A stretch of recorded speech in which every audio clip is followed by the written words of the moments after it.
Welcome to the Savage Worlds GM podcast. I'm your host, Jared Savage Daddy Gunning. This episode brought to you by Roll20.net, the world's largest virtual tabletop. Check them out today on Roll20.net. You can follow the show on Twitter, SWGM Podcast on Twitter. Follow us on Facebook. Visit the Facebook page, Facebook.com/SWGM Podcast. Watch us on YouTube. The channel name, SWGM Podcast. And check us out on iTunes. Subscribe, like, comment at Savage Worlds GM Podcast. Tonight's topic, OSR, standing for Old School Renaissance. This episode marks the 4th year anniversary of the show. Thought we would talk about how shit used to be great, and how Savage Worlds factors into that a little bit. So here to discuss it, as always, Chris, the Savage Mommy Fox. Hello. Dave, the Rules Maven Scott. Greetings and salutations. And some call him Jib. You crazy kids, get off my internet! So for those of you who are enormous OSR fans that have all the merch, and wear the emblem proudly of OSR, we're going to start talking some shit. You may not agree with it. Feel free to comment. For those of you watching the live stream who know somebody who would hate the fact that we're talking about Savage Worlds and relating it to OSR, turn them onto the show, send them the link. Let's hear their comments. We would love to hear the comment. We're going to talk not necessarily about OSR clones. Talking about Savage Worlds and relating it to OSR. Oh, hold on a second. I thought I hit mute. Somebody didn't hit mute on the live stream. Okay, so. I was like, wow, that's really cool how you can do that, Jared. Yeah, now watch me do it while I drink a glass of water. So, way to go, Dave. Nice job. Okay, so one of the things about old school, what is OSR? For the uninitiated, it's just a nostalgia filter for how simple and how role-playing games started and how they were first run. It's really, what would you say, the hobby, the enthusiastic area of the camp for older men and women. Yeah, it draws inspiration from the 1970s, I would say. It's the grognard. Well, okay, the fundamental precept is the old school aesthetic with a modern sensibility. So there goes, the idea is keeping that old school gaming feel without the old school gaming problems. Like, I don't know, you must keep accurate time records to have a meaningful campaign. I don't know, things like that. Well, so what are some of the quintessential elements of old school gaming?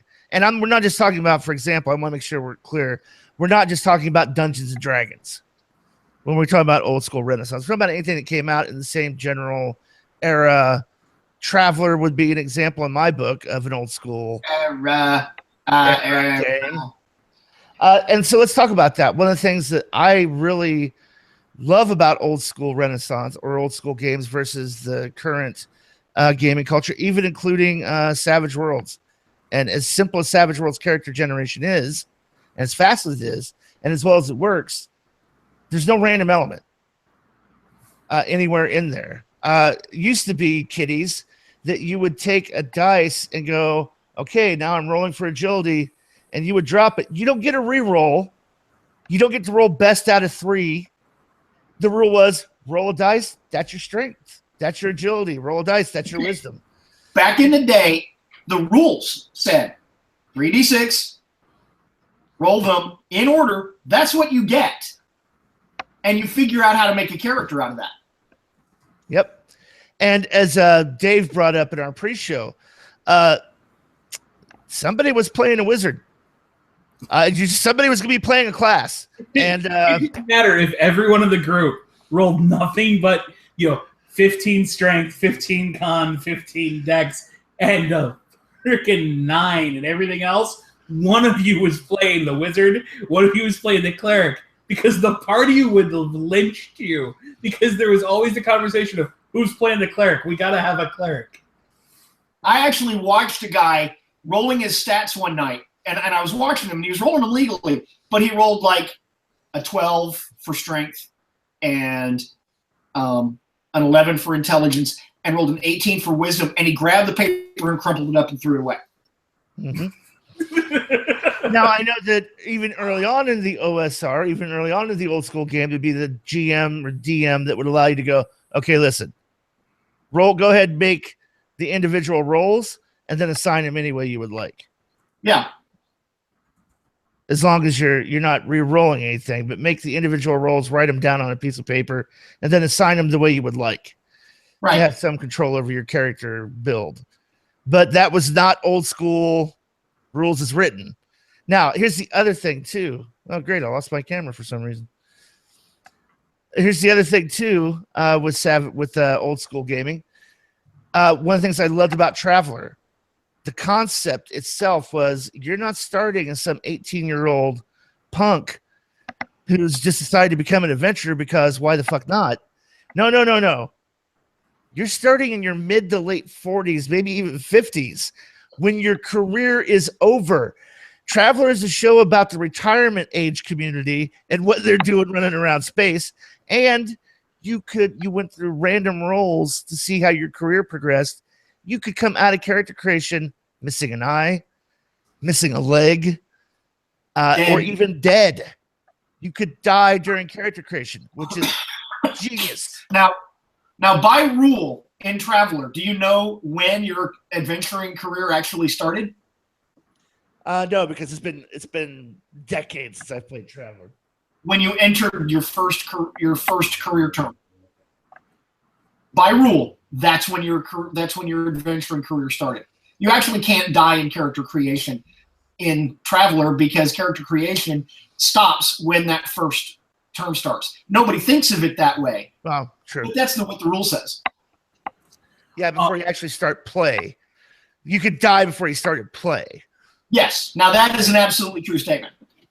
So Dan Riley has added to the conversation. He asked, didn't original Deadlands use a deck of cards for randomness? I think there's a hack somewhere to do it for Reloaded. Yep. I know for a fact there is indeed a hack to do it for Reloaded. I just referenced it on the show a few weeks ago. Yeah, that is exactly how original Deadlands worked. I was going to say, I didn't play the original version of Deadlands, so I wouldn't know. Yeah, and we actually used that for a Reloaded game at one point. I don't remember where we got it. Maybe it was off the Pinnacle site. But yes, that is exactly true, Dan. I'm pretty sure if you go to Savagepedia, it's called Deluxeified. Or no, wait. Is that what it's? I know I've got a copy of it.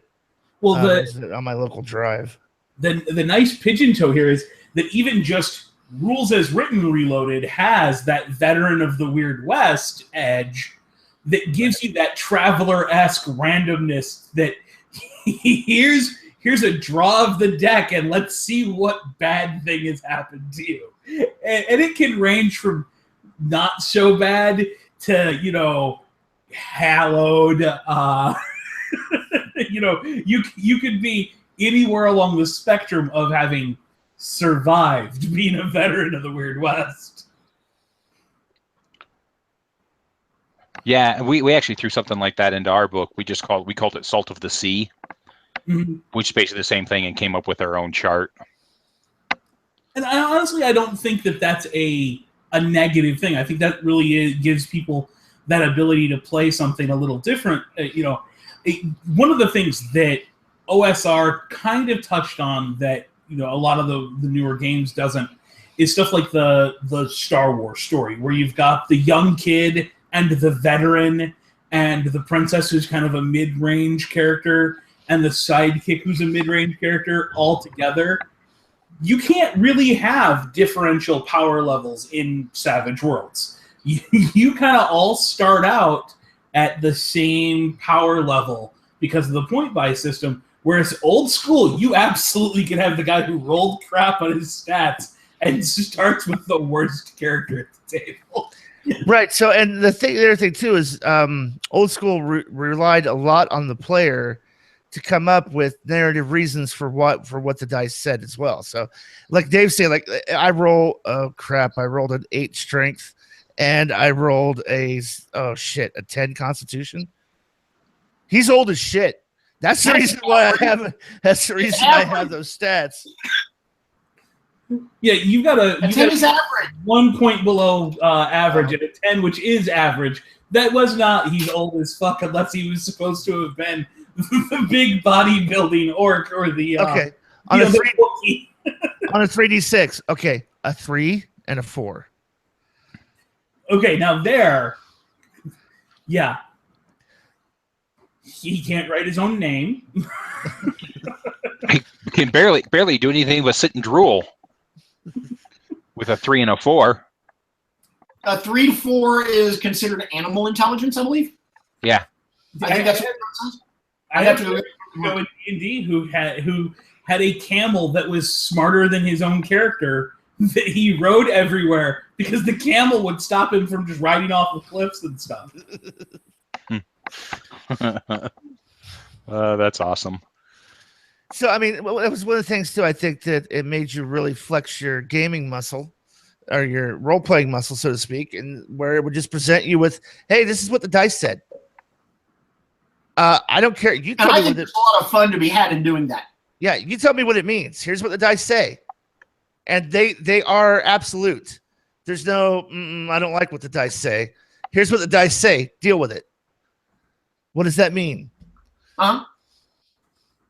And I think it's something we've really kind of gotten away from in this player agency focused world of, oh, no, everybody should have fun. No, oh, no, nobody should ever fail.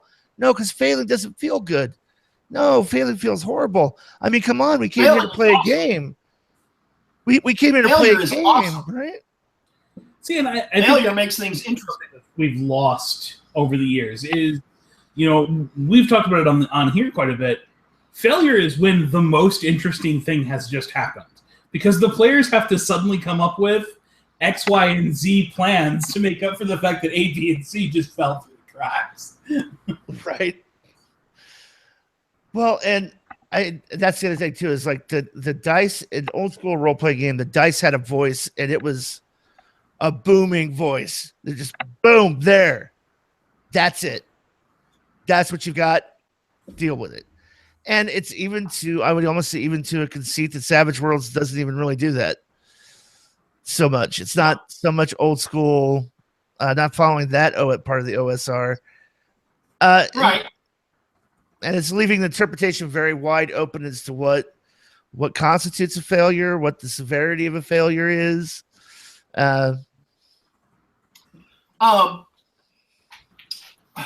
Well, Savage Worlds takes the view that you should have the character that you want, and your character should be competent.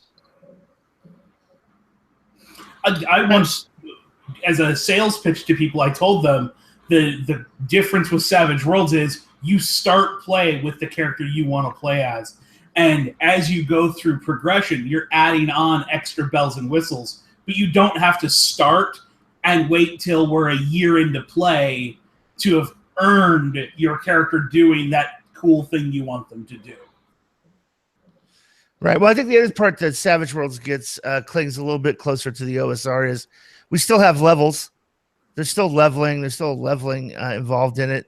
There's still rank for level, but goddamn camera. It just doesn't mean as much because there's not the power curve and creep isn't so enormous in Savage Worlds that a veteran can't stand next to a novice and the novice feel like they're woefully underpowered or ineffective because of the way the game kind of works. You can have a veteran or even a seasoned, I'd say even a veteran and a novice next to each other, and both are fun to play. I don't think one feels like they're super overpowered. Does somebody else disagree with that?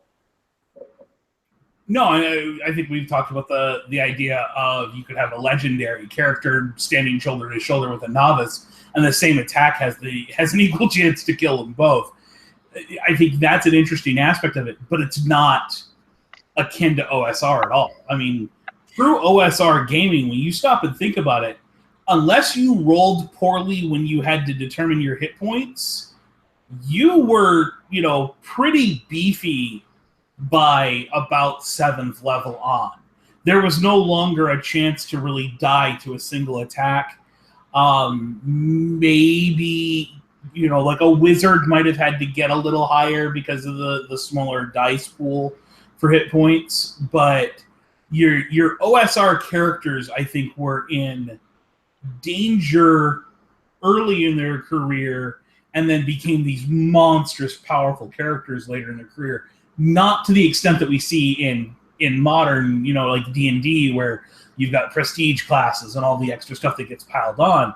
But you did absolutely see that same kind of real big ramp in OSR character games. That's because at their heart and soul, most OSR systems are attrition-based systems. When you have an attrition-based system, you are going to have that exact power creep as they escalate in level. Yeah. And that is why in D20 systems, in general, a dagger with a +5 enchant and a fire enchant is better than a broadsword.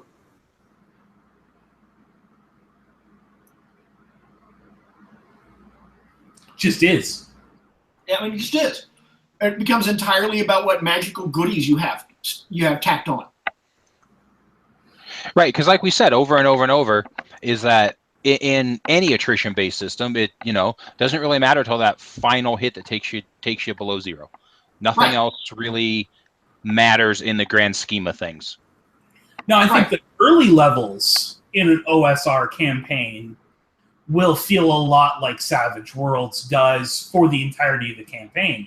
You are worried that any single attack could and will kill your character. Right, exactly, yeah. I can't count the number of times that my character has, I started out, I ended up playing the mage, and the first small city rat we come by in our jail cell bites me and I die instantly. I mean, that is a thing that OSR did really well in the early game, and I think Savage Worlds mimics that across the entirety of the campaign. And if you want to get a good feeling for that, go out and Google "Always the First to Die." It is a great D&D song about this guy playing a wizard, and he always has to play the wizard, and he always dies first, and he just gets so pissed off about it. It's a great song, so Google that. Well, okay. That's just the thing about playing a wizard is, you don't want to be the one who gets close to people. Well, you stop and think about that for a second. An OSR wizard also always carried a ranged weapon because they had like one spell they could throw up there. Right, and that's what the song. That's all about. The song says that. The song's all about how he basically has 2 spells and then he's just fucked. I put him to sleep. I can't even jack off now. Yeah, exactly. Yeah, it's just like I'm done. Oh look, I cast a magic missile at the first goblin we ran into. Can we sleep for 8 hours? Yeah, I need to rest. I need to rest, please. Let me rest. And then the Dick GM always has to make sure that, oh, you're 7 hours into an 8-hour rest. Oh, you got attacked. Sorry, you don't get your full rest. Well, I mean, let's talk about this for a second. Savage Worlds does actually have random encounter creation in the rules, in the GMing section. There's a thing for, how often are you supposed to roll for encounters and all of those things that are absolutely an old school thing where, how much travel time does it take to get from point A to point B and how many encounters should there occur? I think we all agree that those really probably shouldn't happen in a Savage Worlds game because combats in Savage Worlds should be important moments. They shouldn't just be these filler things that you do. But I mean, there's absolutely those rules in Savage Worlds.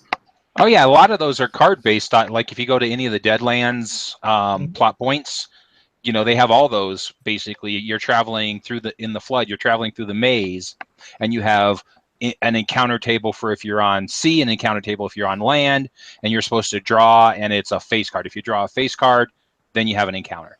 Yep. Well, it's in the core rules as well. It's a draw mechanic. Right. Card draw mechanic in the core rules as well. So we've said then. So what are the classic elements of OSR? The dice decide. The dice are God, essentially. The arbiters of fate. You do not argue with the dice. The dice have spoken. No. In OSR games, GM is God. True. Okay. Yeah. And then the dice are his prophets on Earth. Right, the arbiters of fate. Well, I think another big aspect that we see from OSR, and we've talked about this a little bit in the pre-show, is that's all well and good for combat. But everything else, there better not be dice involved.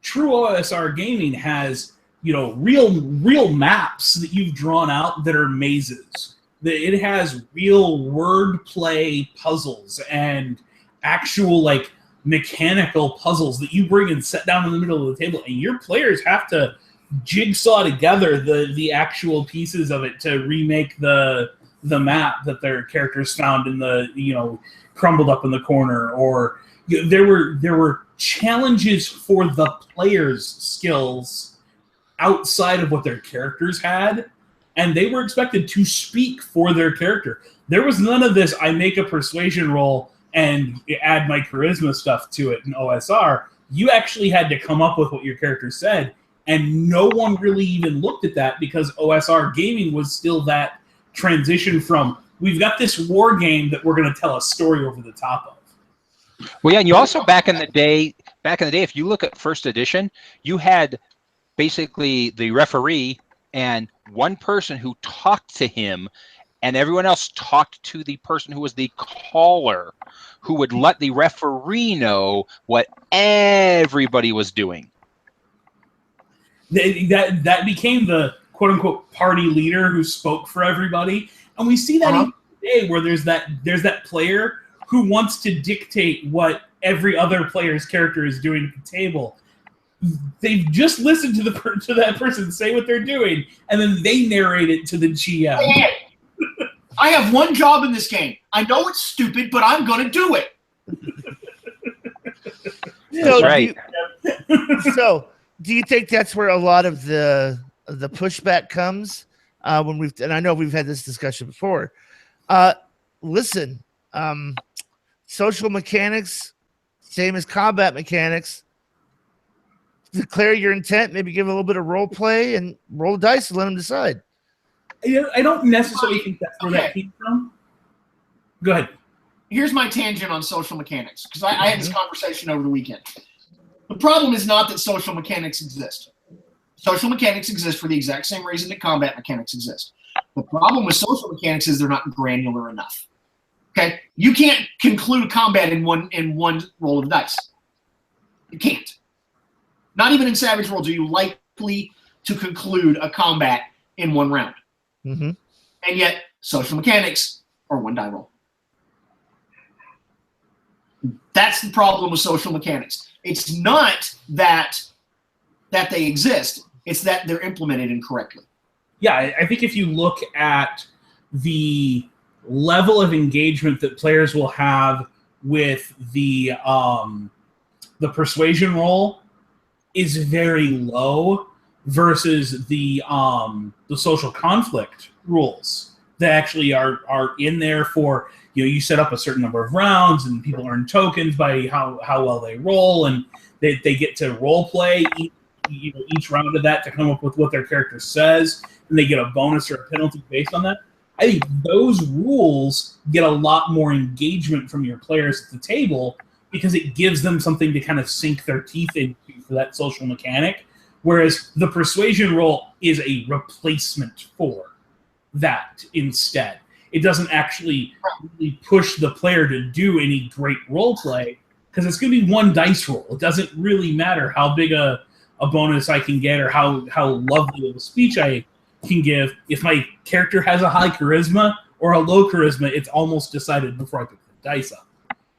With that said, I think that the social mechanics being added to the game was not a result of pushback from the players that, hey, I need a social mechanic, as much as it was the growth of the hobby. The hobby started, when you really talk about OSR, you're talking about a bunch of professors who sat around to play this game on campuses and genius level IQ players. We don't have that anymore. There's not this barrier of entry that you have to be a member of Mensa to pick up a copy of the rules, because the rules are actually available for $9.95 on the rack. I don't need to get them from somebody else who's already initiated into the group. So because that movement away from OSR into a bigger hobby meant you had to make it a little easier to do all the things, which is also why we see fewer player skill level traps and puzzles and such in these games. We see things that are tailored towards your character. All right. I would say one of the other aspects or qualities of OSR was rules light, quote unquote, where it had maybe some very specific combat rules, some very specific magic rules, but how do you pick a lock? The rules for Swords and Wizardry are very brief. There's not a whole lot there. Yeah, and that one I've never played. Are you saying, so Jared, let me understand. So you're saying that the stuff, the OSR stuff coming out, they've moved away from the way it was back late 70s, early 80s into a more rules light, or was are you saying it was rules light back then? I'm saying it was rules light back then for the things that weren't the focus of the game. So I don't remember there being a lot of complicated chase rules, for example. There wasn't necessarily the social how do you bargain with the blacksmith to shoe your horses cheaper? Oh, where's the crafting system? There weren't a lot of refined mechanics, quote, rules for doing things. It was just left up to the players and the dungeon master to sort of role play that shit out at the side or hand wave it. And see, I can't really speak to that because I came in basically very, very tail end of second edition, and we played second edition for a very short amount of time, and third edition came out. So I really came into the hobby with third edition, which third edition was, a lot of rules glut. Well, and I was going to say, I came into the hobby from a different direction. I came in through FASA, and nothing they released was rules light. I cannot express enough that if you got into any of the games released by FASA, those were giant tomes of rules that dealt with things like the wind speed that was going on the battlefield and stuff like that. Well, there may not have been these chase rules. It was because you handled that as a combat. You just moved the number of hexes or squares your character was allowed to move. So that was a thing I wouldn't have said about them. I think that some of what we're seeing in the current OSR is driven more, and I'll be blunt, a lot of what I see for OSR is red box D&D. That's right. What we're going to go back and play. That's not to say that those other things weren't there, but when I see a group sitting down to play it, that's what they're talking about playing, and that's the stuff they're referencing. They want to bring back THAC0. I will choke a bitch. I will choke a bitch. Well, I mean, to be fair, again, this goes back to the comment I made earlier, where to get into the game at that level, at that time, was to show up at somebody's house and have them hand you the set of rules that they photocopied on the work photocopier because it was handed to them by this other guy who was also a member of Mensa or an engineer or, was helping build the first computers at different colleges. That's the way the game spread in the early days. And that's the root of why we had complex algebraic formulas to determine if you hit a motherfucker or not. Hated it. Hated THAC0. I had to have like a spreadsheet to figure out if I hit a fucking goblin or something. And I shit you not. It was like old school Excel sheet, but I still remember it, and I had like stuff circled and starred and highlighted, and I'm like, oh my good God. And Thaco was supposed to be easier. I should say there are so many people out there right now going, "Oh, you're so fucking stupid. Thaco's the easiest thing in the world. How could you not figure it out?" I don't know. I understood it. I just hated it. Well, again, I mean, it was basic algebra. It was solve for AC of 0. That's the whole point. Even the terminology to hit AC 0. It's an algebraic formula, and you had to be able to do algebra in your head to play the game at that time. Interesting question from Carlin Kendrick, who probably is our viewer who watches literally week after week after week. When we only have one viewer, it's Carlin. But did the game let you know if there were clouds in the sky, Jib? I'm sure that was on some table somewhere. More specifically, were there clouds to the east? Right, you could roll on a table to find out. You know what's funny? Okay, so it's our time. In books back then. I ran a Fate game over the weekend at the con, and a player asked me if there was an environmental condition going on. And I looked at him and I said, would you like there to be? He didn't miss a beat. He went, yes, I would. I said, okay, cool. Here's how that works. Well, when I say rules light, I guess maybe a more better way of saying that is a way more combat mechanic rules than any other rule. I will agree with that. Yes. There were fewer rules for everything else because the game was a war game that we told the story over the top of. Right. Yeah, it came from a war game where it was all combat, and so there was more combat mechanics. Right, and even in a dungeon crawl situation. So let's talk about what is the quintessential OSR scenario, and that's the dungeon crawl. I mean, it's save the princess from the tower. Save the princess from the tower. Steal the gold from the dragon in the dungeon. Almost everything was a dungeon crawl, or fight your way across the country and through armies of orcs to deliver a message. Lord of the Rings style, cross continent. dirge. Can we talk OSR without talking about the elephant in the room that is Gary Gygax and the Gygaxian model of play, where the reason you were up against the dungeon full of monsters is the GM won if he wiped out the party by the end of the night. Right. It was designed to kill everybody. Yeah, which was a mode of gaming that I never understood. Never did that. I would rather sat down and played the actual tabletop war games like, Warhammer and whatnot than have gone against a GM in this style. Right. And I don't feel like the OSR, the old school Renaissance, is really embracing that part of the game.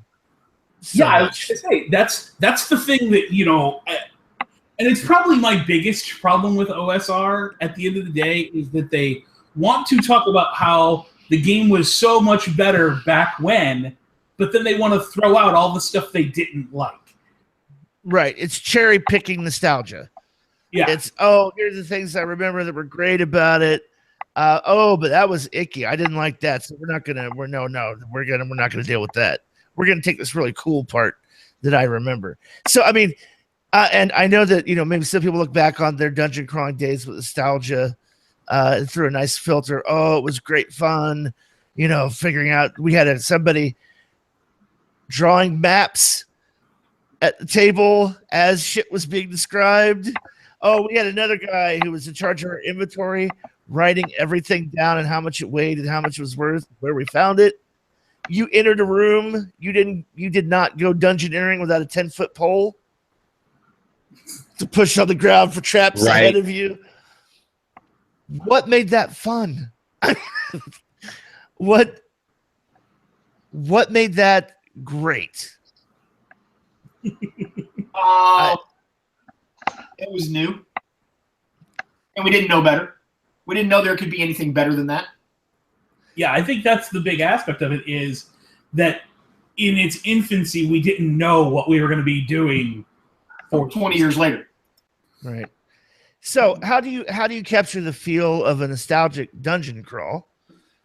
Get that nostalgic, layer of hot chocolate on your Savage World Sundae, so to speak. How do you incorporate that? We've said it. I've said it, but I think the greatest dungeon crawl in a Savage Worlds game is a dramatic task followed by a combat, followed by a dramatic task, followed by a combat. And the dramatic task is several rooms that you're going through with traps and puzzles with different skills required for each role. Go ahead, Jib. I see the gears turning. Yeah, no. I was just going to add on to that because Dave's absolutely right. Then to add on to that, it's all about our favorite Savage Worlds word, trappings. It's all how you trap it. It's all how you describe it. If you were a GM in the OSR days, you're going to describe everything your players encounter exactly the same. You're just going to run them with Savage Worlds rules, which are way better. So let's give an example for maybe those who don't know what a dramatic task is or are new to Savage Worlds or new to this podcast. So a dramatic task, does that mean it's only done by one person in the group? No, I would do it. The party can elect who's doing it. A dramatic task typically, yes, is the one player, and if they fail in any given round, it's a full failure. But if they fail on a complication. That said, as far as like what I would do for a dungeon crawl, I would set myself up and go, well, on a complication, it's a combat encounter that happens, and then they still have to make the roll for whatever that room of the dungeon is. Right. And that's the wandering monsters, and a low complication is a larger group, and a face card might be a single, patrolling goblin that they can try to dispatch with stealth. But from there, I would just simply go, I would jot down on my notepad as far as, one agility, one smarts, one repair. I would jot down the different challenges and then describe them as they get into the room. You step into a room and it's 1,000 tiles on the floor, each with a different sigil on it, and holes along either wall. There's moss hanging down, there's cobwebs, and as you step forward onto a sigil, it slowly inches into the floor and then drops away to an acid pit. What do you do? And then it's a smarts roll for the dramatic task for that room, is they have to figure out the pattern to get across the room. Or if they say, well, we're going to try to leap and run along the wall, then it's an agility task. However your players interact with your room, you just check that off and then move on.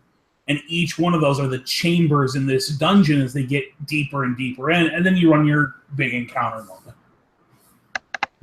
Or you could also say, well, I've got 5 members in this party. A dramatic task lasts 5 rounds, and they just go in consecutive order and making a specific dramatic task trait roll that's specific to what they're doing or what their class is or how they're approaching it as well.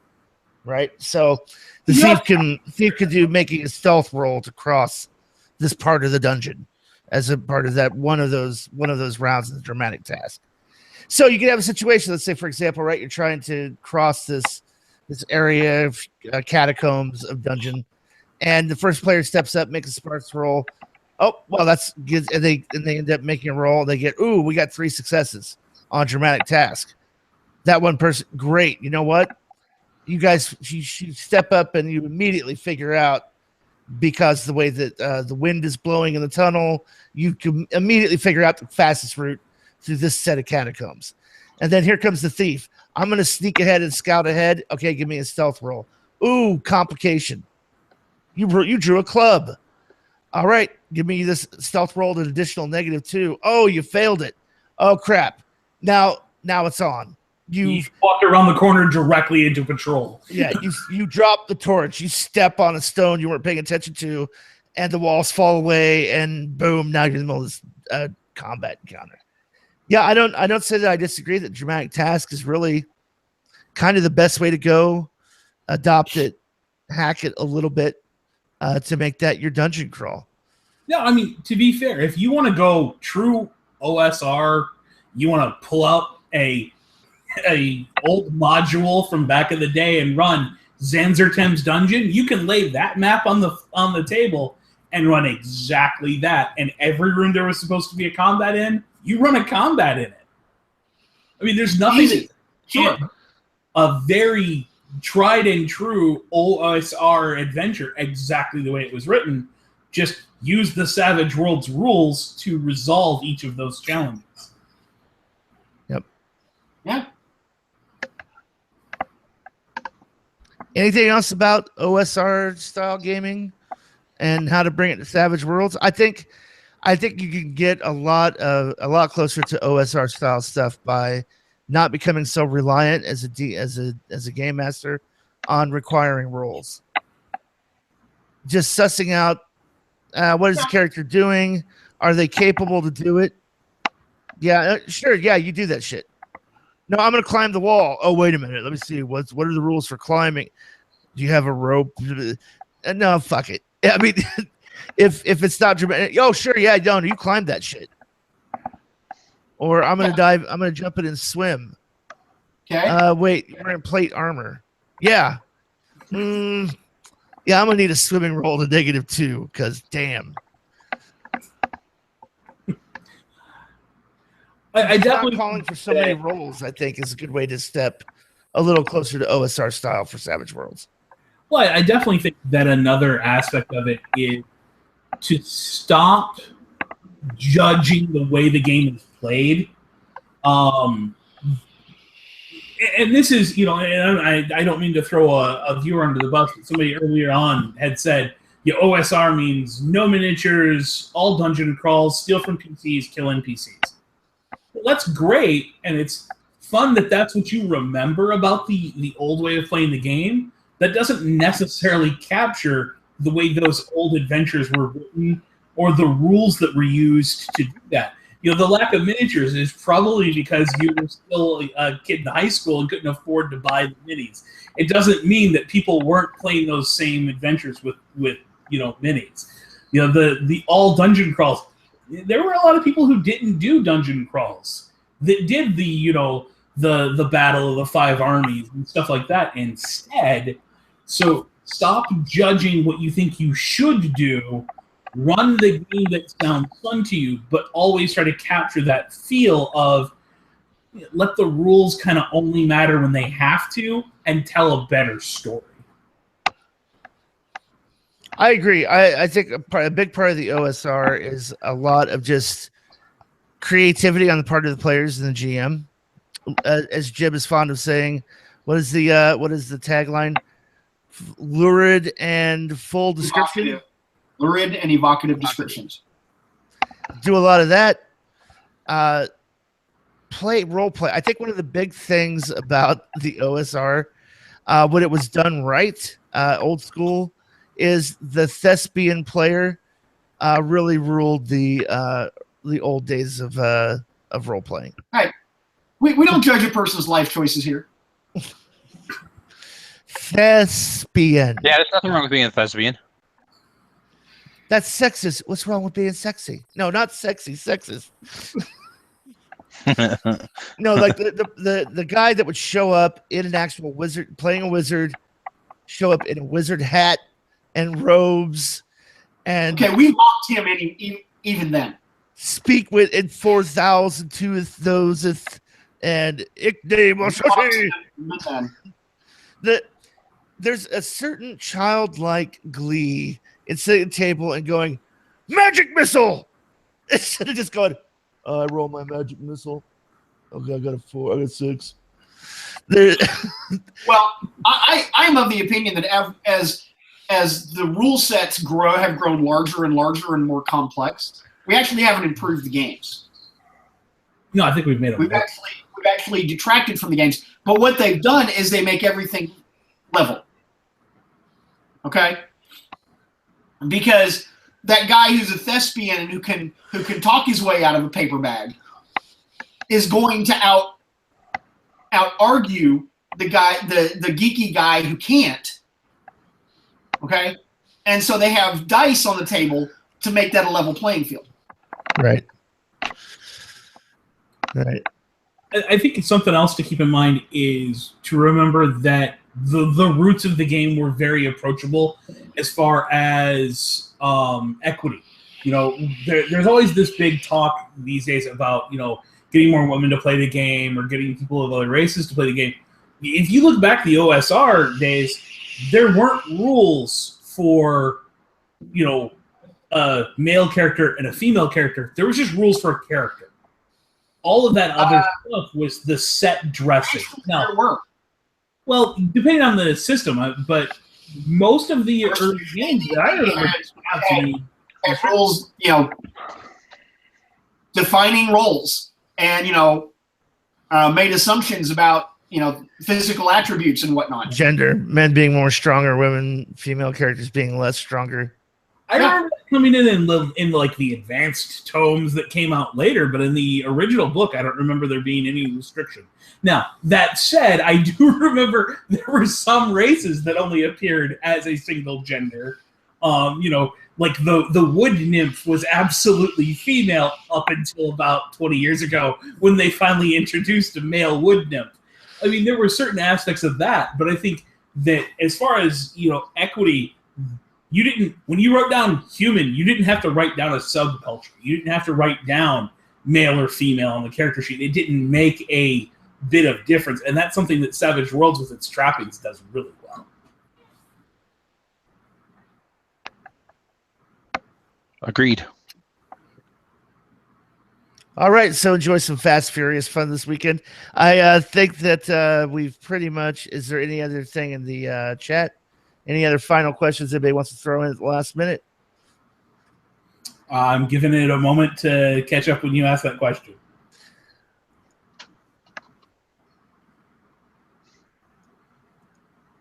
And I don't think we're going to be having any more discussion. I think we've pretty much covered it. We should call this horse beaten.